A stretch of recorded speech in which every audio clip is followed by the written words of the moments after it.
one of you are here. Yeah. So one thing at Free that we don't do is shame. And every week we say we don't do shame together as a group, since that's one of the main mottos. So on the count of three, we're going to say we don't do shame. Ready? 1, 2, 3. We don't do shame. Perfect. So a few quick announcements before we get started tonight. The first one is follow our socials. So we're on a few different social media platforms. A few of them need love. A few of them get a little extra love. So Instagram, TikTok. In whichever way possible. We do share some video content. We share what's coming up, what's going on, and often give a little preview of the things that are happening in our community. We do have Connect cards over at the table over here.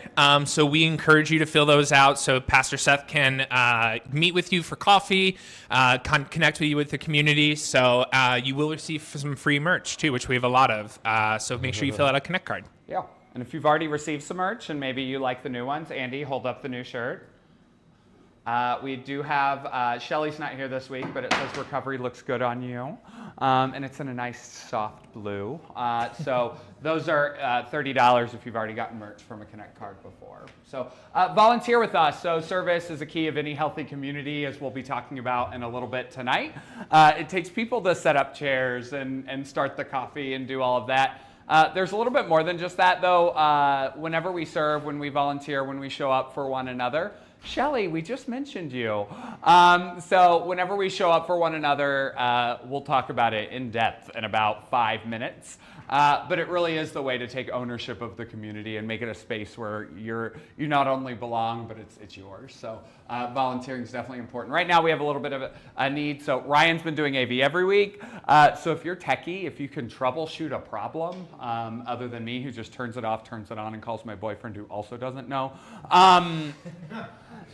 we would love to get some people on the tech team. I know at least 1 or 2 people have expressed interest. So the more, Ed's not going to do it. He can arrange some flowers. He's not going to do the slides. So. So one of the things we do is collect name brand toiletries in order to give to people that are coming into new sober living environments. So a lot of times they don't have stuff. So we want to make sure that they get something really nice to help clean themselves up while they go into their new living arrangements. So we do collect these. So if you would like to bring one in, we do have a bin. We donate. Yeah, we don't want none of that Bob Barker stuff for any of our prison people in here. Okay, perfect. So we're starting a new series on February 24th. So next week we'll close out our series on building community. And then the week after that, we're starting a new series. It's based off this book called Learning to Walk in the Dark. And it basically explores the metaphor of how, the stars are out, but whenever it's all bright and shiny, we can't see them, right? How, as a society, we've just gotten so used to positivity washing everything that sometimes we miss the lessons that we need to learn in those seasons where everything isn't sunny and shiny and bright.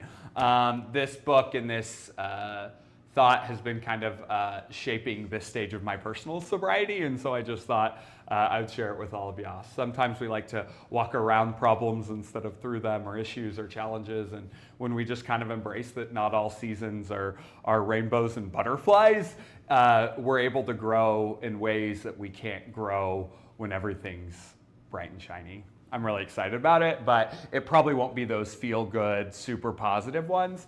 In the Christian calendar, it coincides with Lent, which is a time for us to slow down and consider things. And I know a lot of us face a lot of challenges and struggles, so just learning to walk through it, there's the plug for that. So. All right, perfect. So every week, here's what's going to go down for anyone that might be new or visiting for the first time.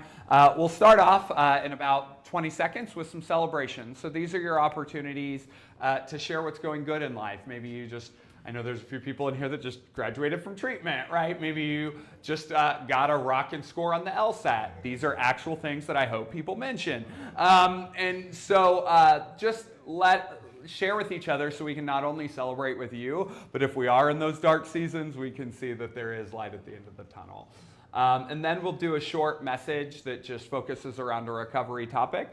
As I said earlier, we're not a 12-step program, so these are just essentials that are kind of universal for keys for people's either spiritual growth or personal recovery.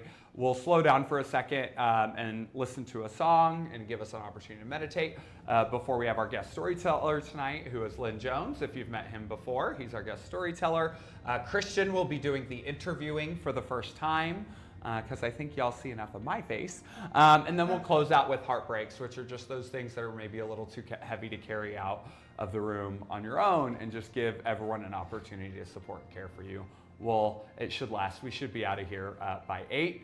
And then, if anyone is a fan of RuPaul's Drag Race, I live right there, and we will go watch it in my apartment afterwards. So, yeah. So now it's time for some celebrations. I seeded some celebrations in the room, so sorry for the spoilers. But go ahead, let us know what's going on good in your life. Matt will walk around with a microphone so the people online can hear. So. And if you are online, I believe you can text Yes. Seth. You can text me. They'll text me, Andy, or Ryan, and we'll make sure it gets up to you. Cool. So I know we actually have someone in the room who first did a celebration or a heartache through an online format. So yeah, go ahead.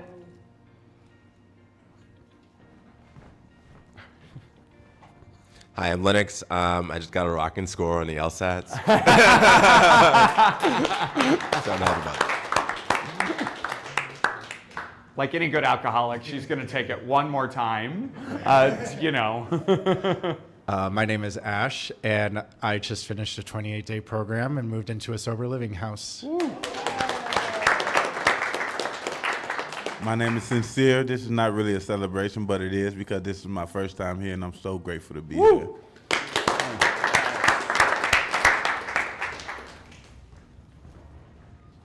Hi, I'm Paul. Celebrated 5 months clean.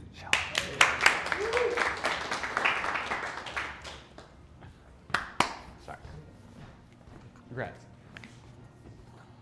I'm Caitlin, and I just moved into my new apartment yesterday. Woo! There's something about being a full-grown adult and living with your parents that's just not fun. Like, I love my mom, but like, she don't need to worry if I'm home at 10:30, and I told her I was gonna be home at 10.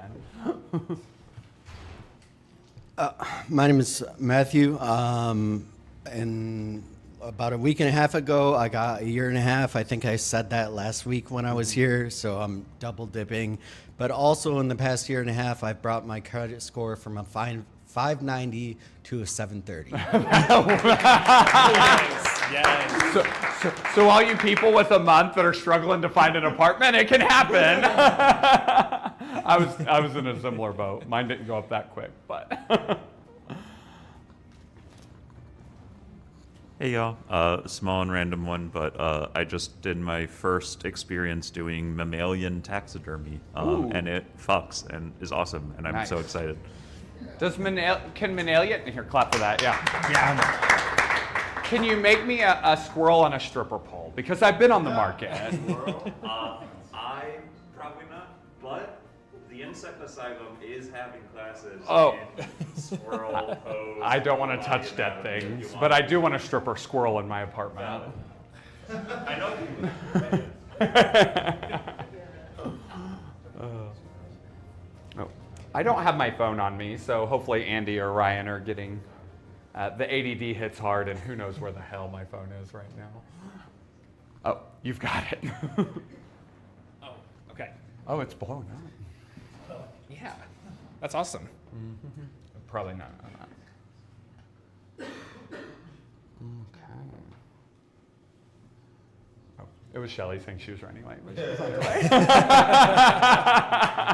Woo! Shelly made it! Saturday. Okay, perfect. So I'm celebrating being here. I kind of had one of those depressive days where I just was in bed, didn't want to get out, and I got myself out of bed, threw on a hat, and made it here. Perfect. Yes.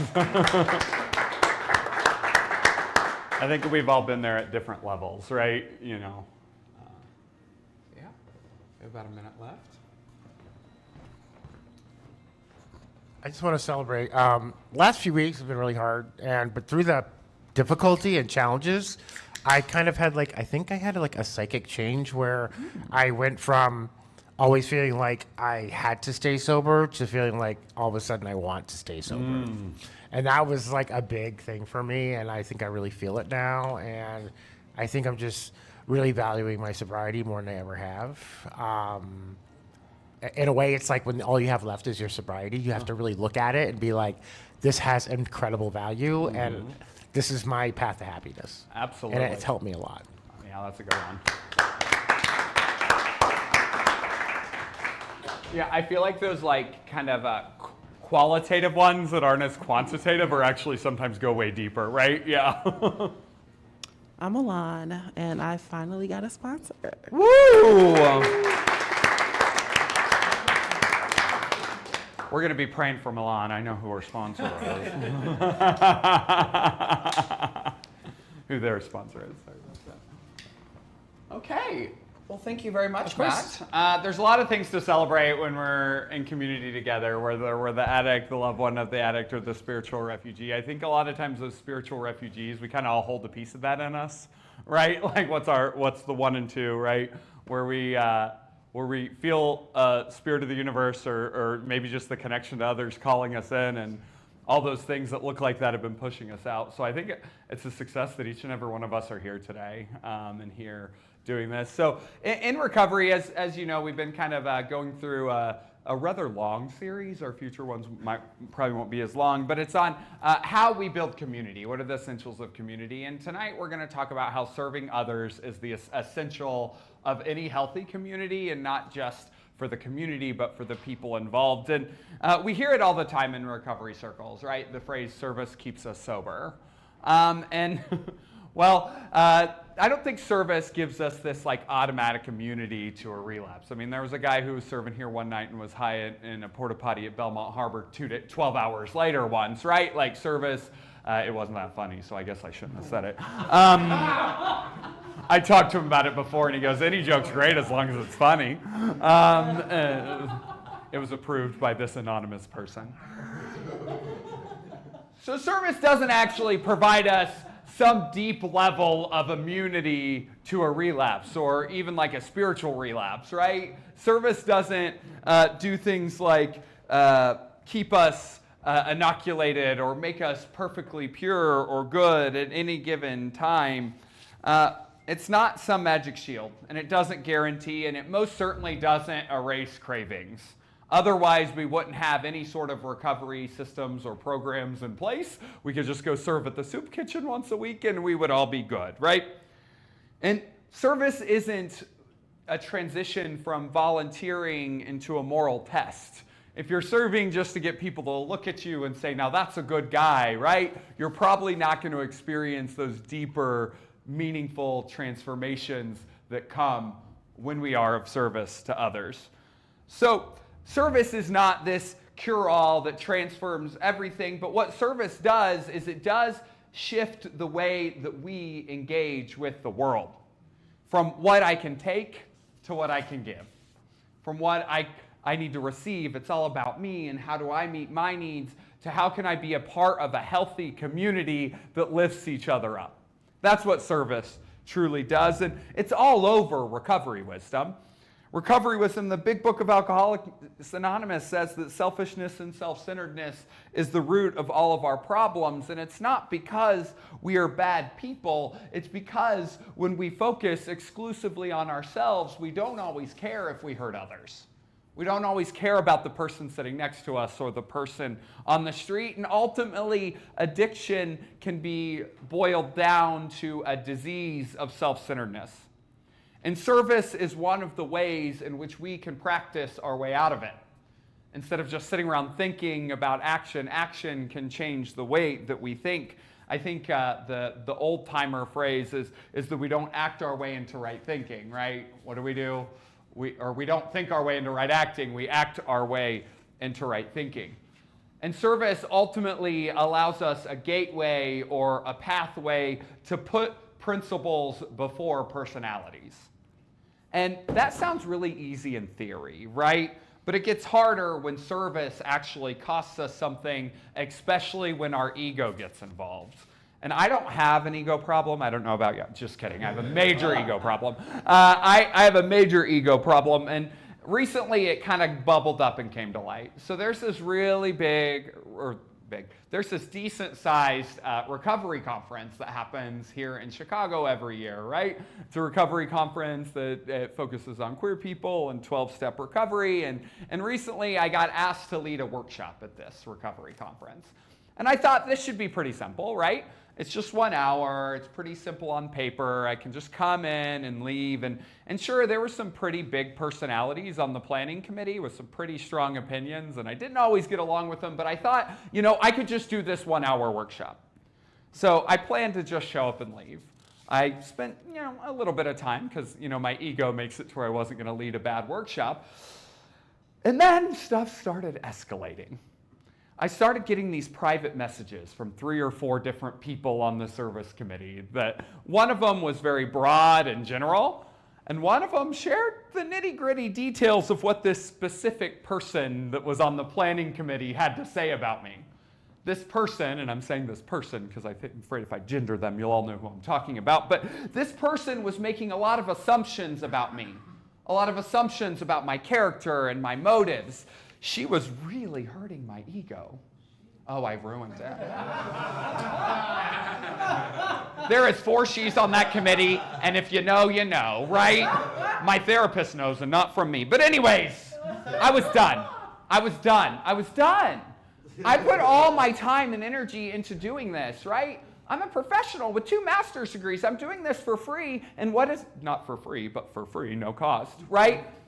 And all it turned into was this wholesale character assassination against me on group text that I'm not even part of. Fuck that shit. I was done. I wasn't going to do it. And I framed it in this beautiful way, right? I need to have healthy boundaries, or I'm going to discern that maybe this isn't the right place for me to be, or maybe I don't want to endorse or support unhealthy leadership. But really, all of it boiled down to is that my ego was hurt. And so I didn't want to put any energy into helping someone that would so willingly hurt me. I mean, I donated some mugs that y'all paid for, right? Like, I was being a good person. And when it stopped benefiting me, I wanted out. So I called a friend. This friend was another leader on that conference, and I was telling him all the reasons. I was ready to pull the freaking plug. And do you know what his response to me was? This isn't about, insert name here, it's for the still suffering alcoholic. Principles before personalities.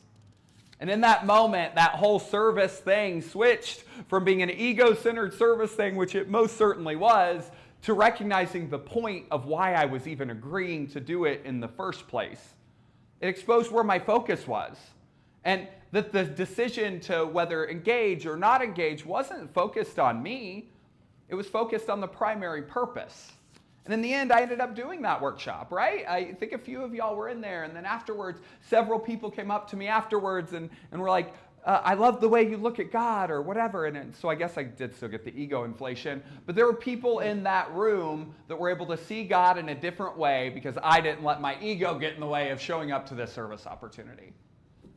That interpersonal relationship, that personality problem that was going to prevent me from doing anything at all, could have prevented those human beings from having a meaningful experience. That experience showed me what service actually does, not in some theory in some far-off place, but in real life. Service changes the question from what can the world do for me to how can I contribute to the world around me. And this movement shows up everywhere in spirituality and not just recovery circles, because ultimately what is recovery for many of us if it's not a spiritual journey of sorts? It doesn't have to be a spiritual journey towards a deity, but it's a spiritual journey in which we stop looking at ourselves all the time and start caring about others. Where we go from self-awareness to public and personal responsibility, and that's not just recovery. So Christian scripture actually has a really great story that shows this shift. And that's the beautiful thing about diving in to any sort of sacred text or scripture if you're ever curious. You don't have to worship the deity, but these are the stories about spiritual truth that have lasted thousands and thousands of years. So there's this story where Jesus is literally about to die, right? He's been telling everyone for quite some time, hey y'all, I'm gonna die and it's not gonna be cute, right?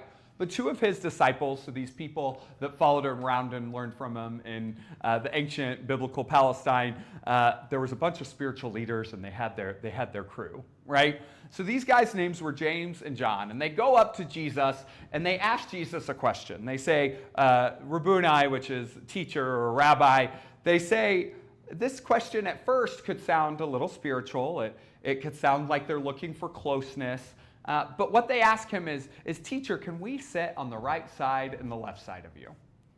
And it might sound like they just wanted to be close to their friend, but in reality, in those times, where you sit mattered. It was actually, they wanted status. They wanted to be the most powerful and the most respected people because all these prophecies were starting to come true, and they wanted to go down in history as the real badasses. They wanted recognition for the sacrifices they'd made. They wanted security from being associated to power. They wanted a payoff. Because seating equaled power. Where you sit mattered. If you were close to the host, that means you had authority. And it wasn't about proximity, it was about control. And they, like I said, they ask at the worst possible moment. Jesus had talked all about suffering. He said rejection was coming. And they translate this through power. If we stick close, we win. We win the top seat. We win the most respected place at the table. But Jesus reorients their way of thinking in this story. He doesn't scold or shame them, but he reframes what greatness actually means to a spiritually developed person. When he said, whoever wants to be great among you must be a servant, right? So if you want to be someone who experiences the full benefits of spirituality, you have to serve others. And whoever wants to be the first must be a servant for everybody. Probably even that lady that I didn't like, right? And that's how transformation actually happens. It's not by being nicer. It's when we act ourselves into right thinking and don't sit around thinking ourselves into right acting. Service reshapes who we are and how we see ourselves amongst others. And then Jesus does this great thing where he actually puts the theory into practice. He washes the feet of everyone at the dinner party, even though he is the honored guest. And if you know anything about the Roman Empire, right? They wore sandals and walked on dirt roads, so that was probably a really nasty job. But no task was beneath him.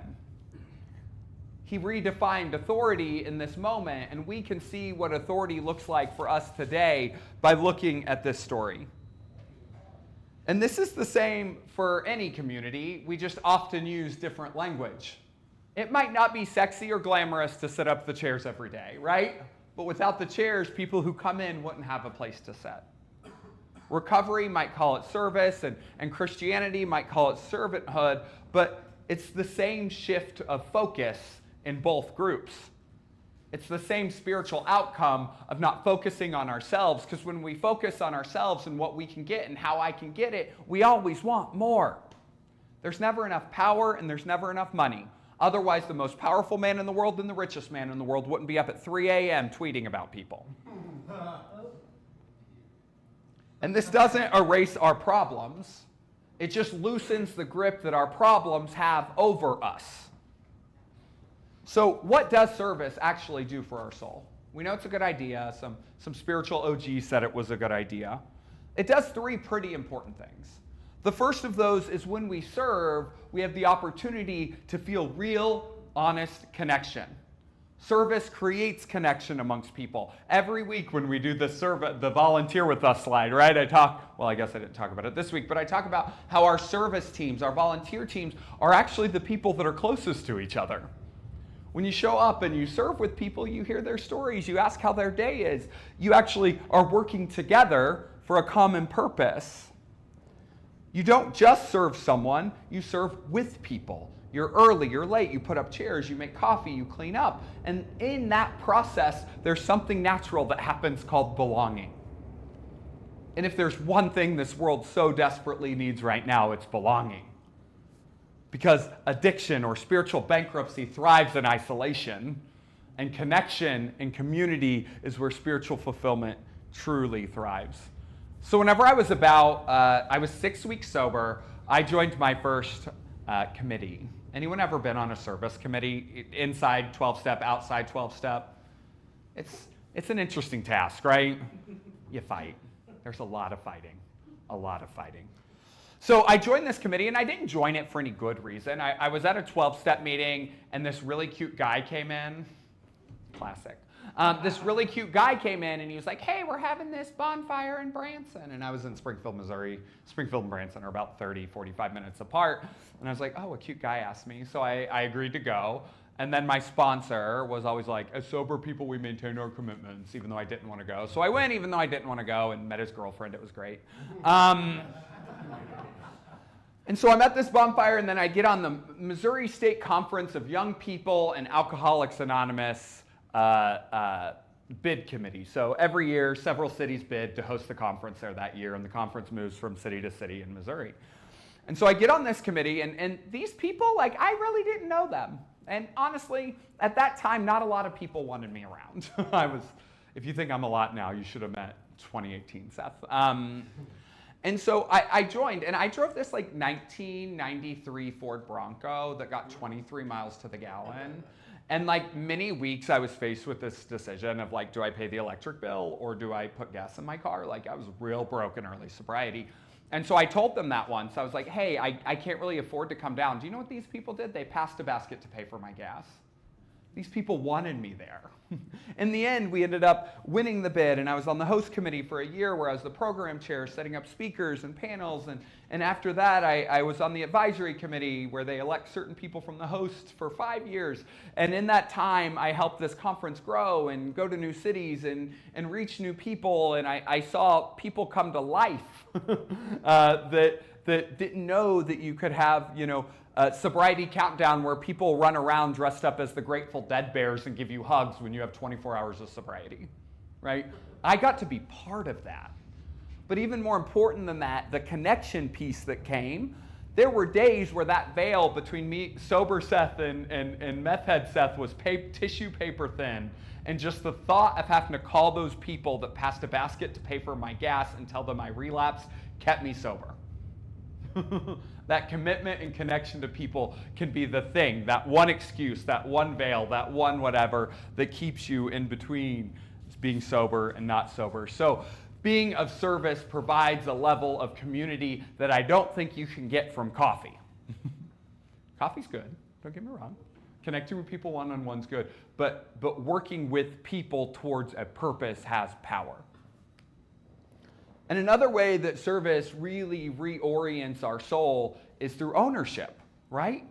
Service moves us from being a guest in a space to a stakeholder in a space. Service helps you walk into a space and know that it's home and you're not a visitor. And when you're in a space, let's use a conference for instance, right? You help plan it, you help set it up, you can notice those beautiful moments of connection, even if the speaker's not as great, or maybe that workshop was a waste, or maybe you help set up the chairs and welcome people in, and I deliver a few really shitty messages, right? It's your space. You take ownership of it, and that's important in sobriety. Because ownership moves us from control to responsibility. And ownership in a space is something that's grounding and stabilizing and keeps us connected. And there's a person in this room right now that I think is a great example of that. Does anyone know Ed? Anyone know Ed? Yeah. Ed Tambari, yeah, right back there. So Ed, after the first time he came to Free, he asked, hey, can I help in any way I can, right? And so I'm like, sure, we can always use help. Like, if anyone wants to help, I'll find a task for you, even if it's sorting that stuff. But so Ed comes in, and Ed wasn't sure if this was a space that he could be part of. We talk about God. God sometimes hurts people, like all of these things. And over time, I noticed something about Ed's service. He started taking ownership of the space. Did you see there's flowers on a table over there? Yeah. That's Ed, right? Like, Ed noticed a need because of the ownership for an increased hospitality presence. And because he had the resources to provide the hospitality piece. And so every week, Ed goes and grabs snacks and adds them to the sweet treats that Andy bakes, Andy bakes for us every week, and sets up coffee and gets everything in. And that shift So that means maybe if the message isn't bad or the guest storyteller says something silly, this isn't a space that Ed visits anymore. This is a space that Ed belongs. It's a space that Ed has ownership. So when we're of service to people, right, it becomes our home. And I think a lot of us are just searching for a home. So the third, and this, for each of us, a different one of these is going to be the most important. And for many people, especially early in sobriety or early in your rediscovery of connection or early in getting over your loved ones' challenges with addiction, getting out of your head can be pretty fucking important. Service interrupts the obsession that we have with ourselves, and it breaks the spinning cycle of the cravings. And even if it only happens for those 2 hours while you're outside mowing the yard at a space that needs a nonprofit that you're volunteering at, right?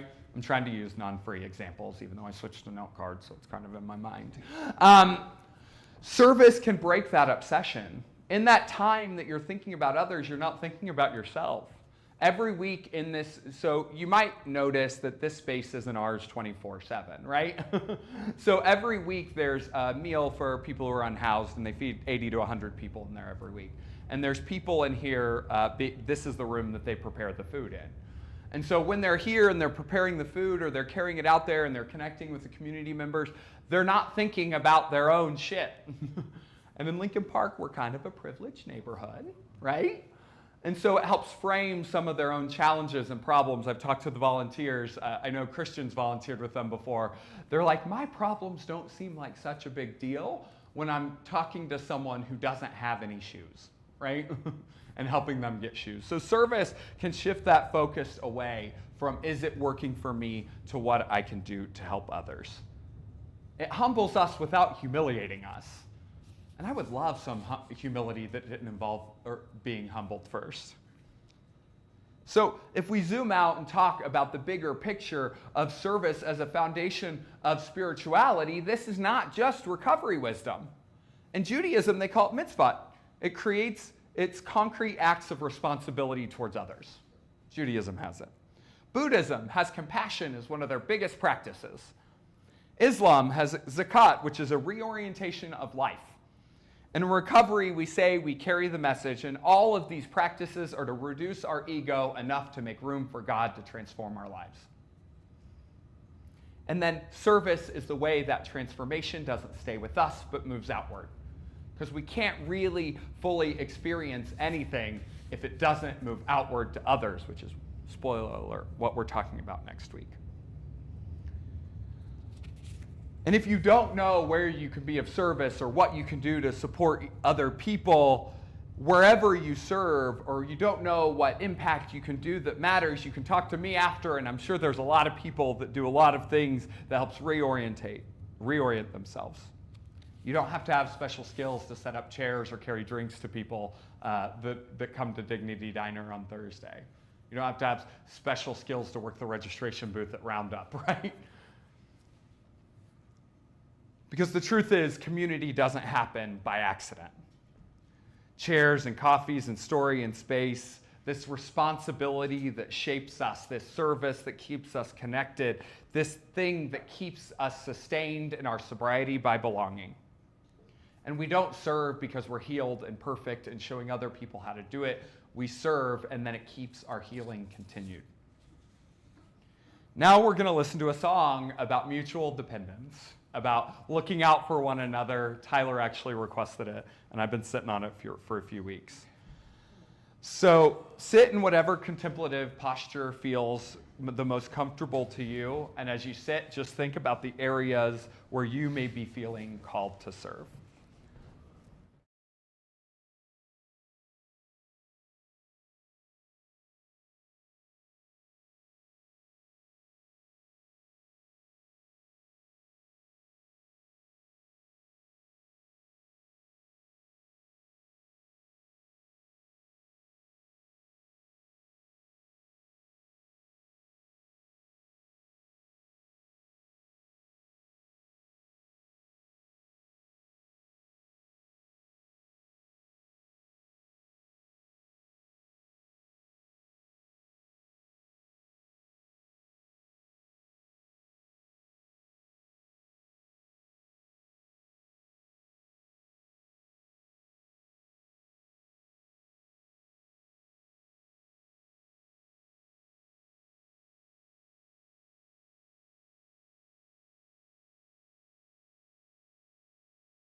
So now it's time for our guest storyteller section. And this isn't like a lead. This isn't just a full-on lead like you might be used to. This is actually a conversation between two people about the topic. So tonight we have both a special guest storyteller and a special interviewer.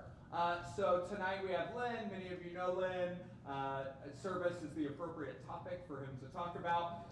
And then his former daughter, Christian, will be doing the interviewing. So I want to invite Lynn and Christian to the guest storyteller chairs.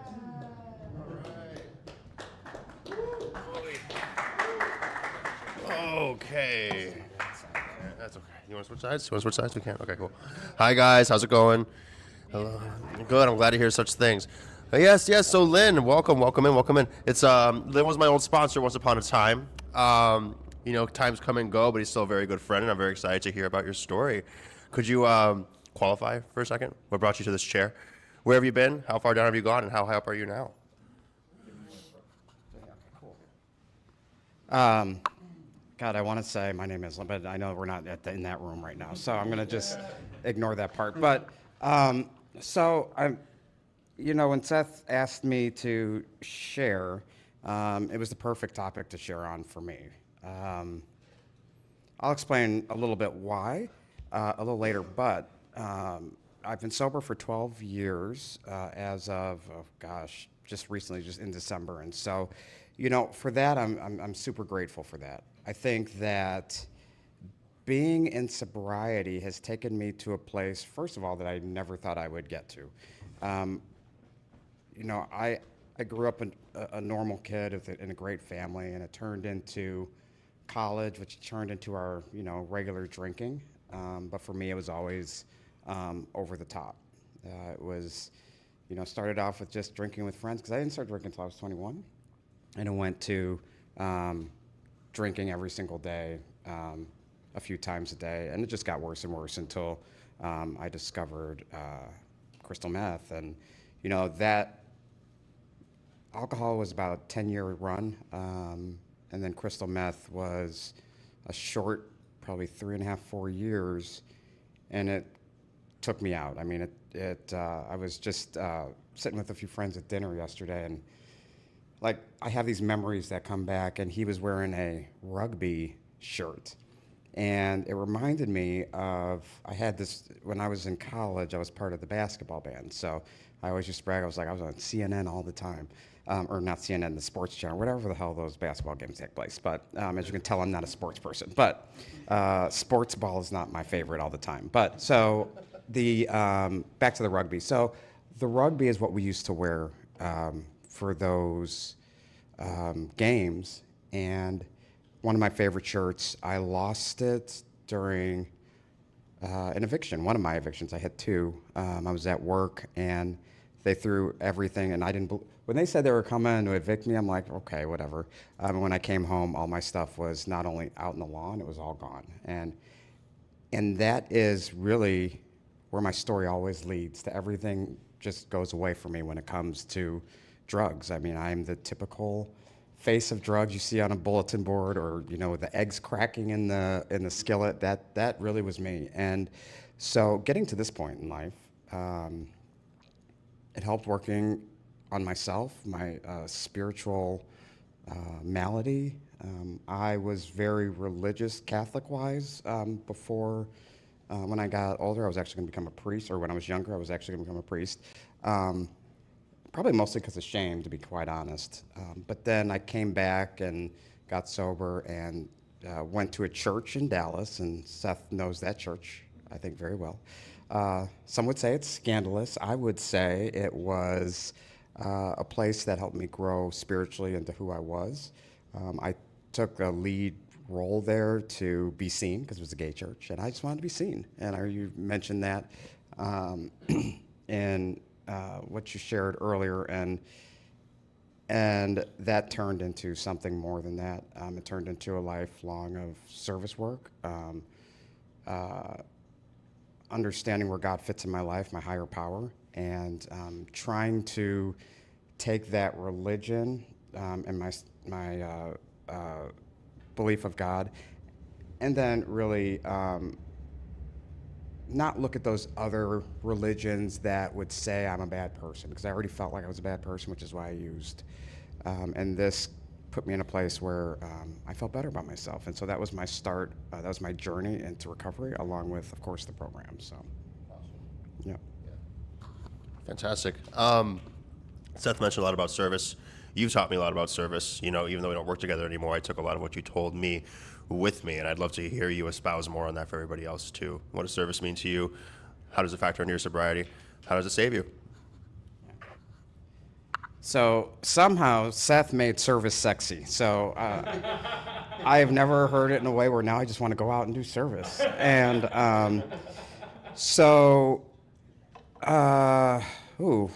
you know, one of the things that, one of my favorite readings is page 62. Seth actually read it. It's funny, I made one of my sponsees read it today. And the whole first line describes the whole passage about how when we're thinking about ourselves, we fear, self-delusion, self-pity, all these things come to us. And what do we do when we have those things going around in our head? Because, you know, at the end of the day, we used for a reason. We used to quiet all that down, or at least for me, that's what I did. And so, of course, you know, my sponsor was always like, did you pray? And of course I prayed as much as I could, but I just felt like that wasn't always what was going to do it for me. I needed something more tangible than prayer and meditation for me. Now, did that work? Of course it did. I would say things over and over again as far as prayers, the third step prayer, to give that up. But service is what really, over the years, has taken me out of my head and helped me become a better person. Sponsees do that well for me. You know, when I look at Christian, when I found out he was interviewing me, it's like a full circle moment. And this is a great example of you have to let them go if you love them. Because if you don't let them go, you're just enabling them to continue their behavior. And I found him a new sponsor. And he's a totally different person than he was when I was sponsored, which is amazing. And it just goes to show that service comes in many ways. But service also comes when we let go, too, because I think that that's really important for some of us to get in the program and stay sober. It was for me. The Dallas police did some service work with me and told me I had to be in jail for a long time. And so that's what got me sober. And so switching over to, real quick, just service in general. I've been doing service work ever since I got in the program. I was scared to die when I got here. I needed to do whatever I could because, I mean, I should have died a couple of times. I mean, I overdosed. Luckily, I made it out. And it wasn't great. And so I needed to continuously do things. As a person that loves meth, I always loved to be running. And so service was something that worked for me. And so I lived in Dallas, and I did all the things I did. I was on the Roundup committee. I was on the CMA area committee, the AA committee, all the things. And, you know, I really enjoyed it. And then I would travel to other Roundups and see, oh, gosh, they have this connection. They get to work with the addicts. They get to do, you know, the things that I always wanted to do. My career is in HR. And people look at HR as, oh, my God, they're scary people. But the favorite part of my job in HR is developing people, helping them grow, and watching them, you know, flourish. And to me, that's service work, because it gets me out of my head, and it gets me to help them, and that's what happens in recovery. I think for me, you know, I always said I was never going to be on Roundup again when I moved to Chicago. However, that being said, Chicago's a freaking amazing city, and Roundups changed my life. And I just felt like there could be more to the Roundup here to change people's lives. And so, you know, I only wanted to just be a regular volunteer, and, you know, someone wanted to not be a treasurer anymore. And I was like, okay, I'll take it, because I've been a treasurer before in other situations. Not like this. This is a lot of money that goes in and out of that. So this was different for me. So it was a learning experience. But what I got to do is I got to understand how we bring service to the community. and who it affects. Now, I will say, at that point, I didn't realize as much until I started growing through to, the chair of the roundup. Service is hard, y'all, but that's the challenge of it is what keeps me sober. Now, I can also say the drama in it will make me go out, but I'm a firm believer that in my sobriety, I cannot let the power of one person or two people take me from the biggest reward, and that is being there for another alcoholic and an addict, because if people weren't there for me, I wouldn't have made it. And so whatever I can do to be just a piece of that puzzle is what I want to do, and I don't want any one person to take me out of that. So, for me, I have to really understand my part, see how I can be better every day, and that's part of that service for me, is making sure that I'm doing the next right thing so that I can be of better service. So I don't want to go too much drama about all that, but service, real quick, principles before personalities, that's absolutely true. If I get so upset that I can't go to a meeting, that I can't go to whatever it is in my recovery, or I can't talk to my boss, it's not always going to be about the personalities. It's not always about me. It can't be about me all the time. It's got to be about the people around me as well. So. Well, thank you. You kind of answered my next question, which was, challenges, given your, 11 years now? I'm Sean. 11 years, right? 12, thank you. Yeah, 12 years. It's close, that's close. This close. But I mean, yeah, that's excellent. You've pretty much hit the nail on the head on how that feels. The more sober we get, the problems don't go away. You just know how to handle them better. I guess my last question for you would be, and it's kind of like our, roundup question as we finish up our interviews. For any newbies out there who are just figuring out their sobriety and just starting to come in through the door, what's the best advice you could give? Almost as if you were telling your former self when you came in the door yourself. Yeah, I think what I always say, and I think, going back to those challenges, I think when we're in recovery, we have to have one goal in mind, and that's just to not use, no matter what happens. And so even today, 12 years later, sobriety comes first in everything I do, everything. If something else is coming before sobriety, that's when my spirit will start to become chaos. And so it doesn't mean that when I wake up, I got to go to a meeting or I got to call another addict. But it means that I live my sobriety every day through doing the next right thing. When I, hurt someone, I've got to own it because, I'm really good sometimes at thinking I'm right, you're wrong, and there's no other answer. And so if I continue down that path, I break relationships, and then I get in my head, and then I could go back out and relapse. I am not afraid or ashamed to say 12 years could go away like that. I've seen so many people go out 10, 15, 20 years, and so I will never say I got this. And so that would be my second thing. Sobriety comes first, and no matter how many meetings you go to, no matter how sober we think we are or I think I am, it only takes 1 second, one bad thought at the wrong time for me to go out. I have hung out with people, they bring out a substance, and I'll be like, oh, okay, well, I can't do that because that's not what I do anymore. But there's always that little inkling that says, but maybe it'll be a little different this time.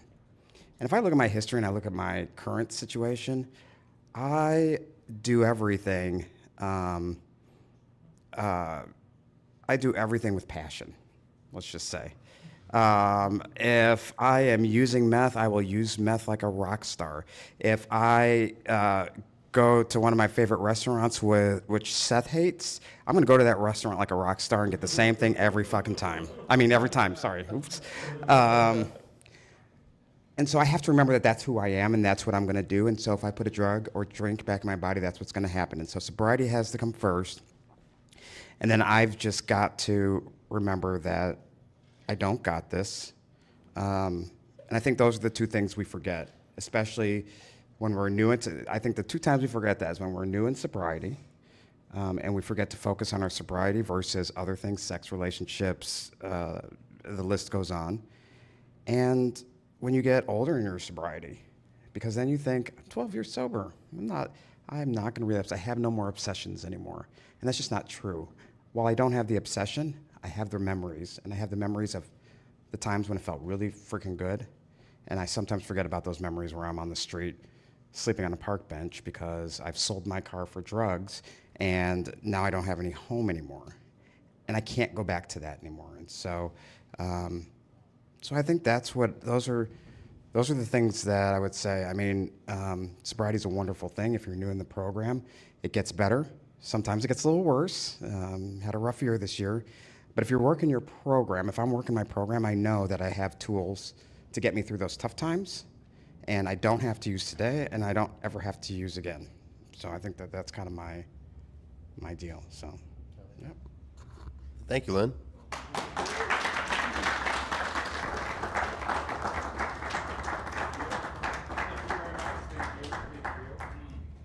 That's good.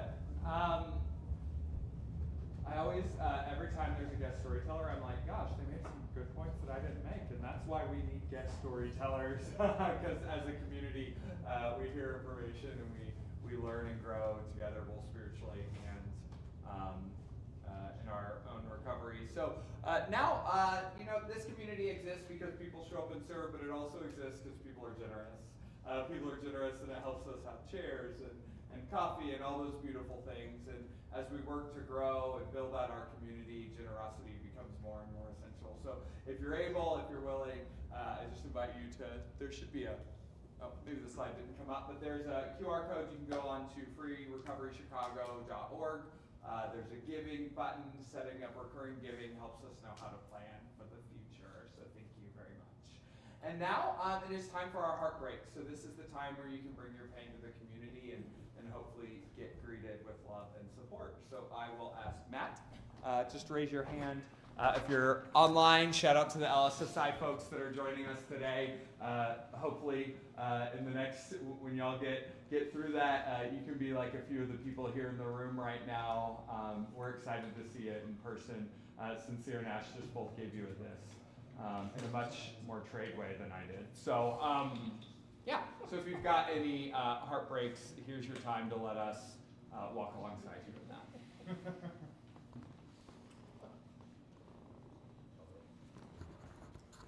Hi guys, Christian.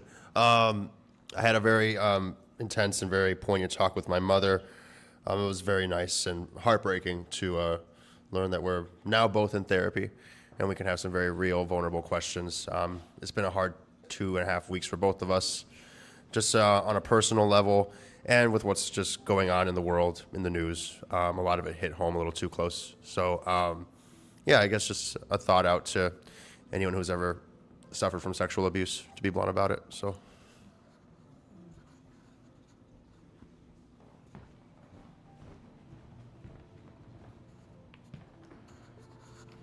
Milan, I have not been well for the last couple of weeks. I've been struggling with some health issues, which I don't know what they are. I've been going through a lot of tests, and a lot of days I do not feel good. It took a lot for me to get here today because this is one of those days I don't feel good. And I've been kind of dizzy since I've been sitting here, but I've been trying to stick it out. I'm struggling with like showing up because of this health problem that I don't know about. And I would like some prayer.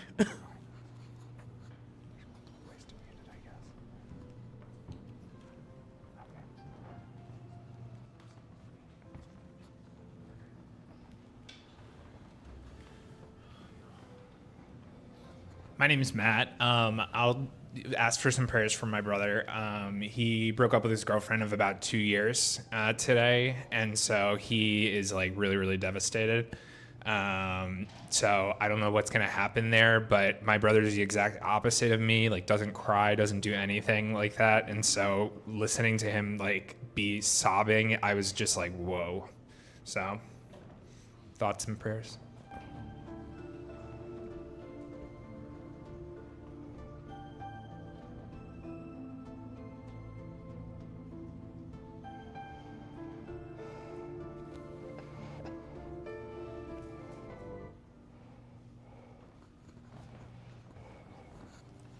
Hey y'all.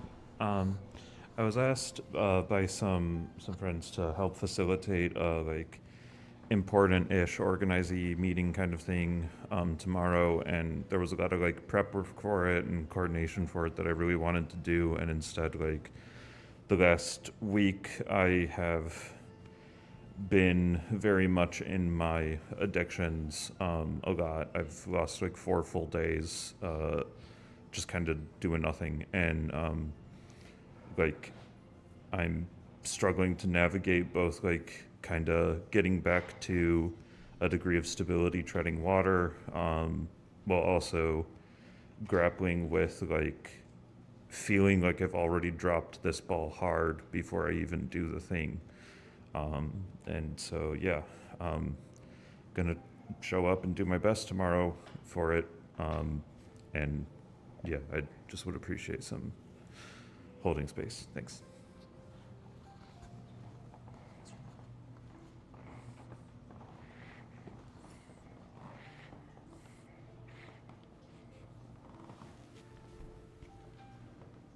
Okay, it doesn't look like we have any from online, so last call for any heartaches, anything we can carry. And I say this every week, and I will probably say it every week moving forward. If you have anything that maybe you didn't feel comfortable sharing in the room, there's several people in here that would love to sit with you and support you. I know Matt and Shelly and Ryan, Christian are all people who are good listeners. I know last week afterwards, I saw Christian and someone else just being community together and supporting people in their pain and their overwhelming. And that's one of those beautiful things about community. So thank you everyone for coming tonight. Thank you for being present and being vulnerable. Special shout out to our LSSI people. I did have one more celebration that I didn't notice. Let me pull it up so we can end on this, the high note, if I can find it. There we go. Levante also is celebrating 1 month. So let's hear it for Levante with 1 month.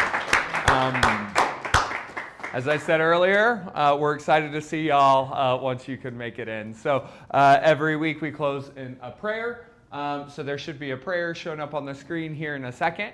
I was talking to someone last week about how they don't like praying like this because that's how the shameful faith upbringing they had, and I feel the same. So I pray like this. I don't know if it's a middle finger to my 6th grade Sunday school teacher, but whatever. So if you will, join me. The closing prayer is a little small on the screen, so join me if you're able. So may we pause and return to the present moment. May we meet ourselves with honesty, compassion, and humility. May we release craving, fear, and attachment to outcomes, and choose right action, right thought, and right effort today. May we be of service to others, causing no harm, and may all beings find peace, freedom, and relief from suffering, one day at a time. Thank you all for coming. Have a good week.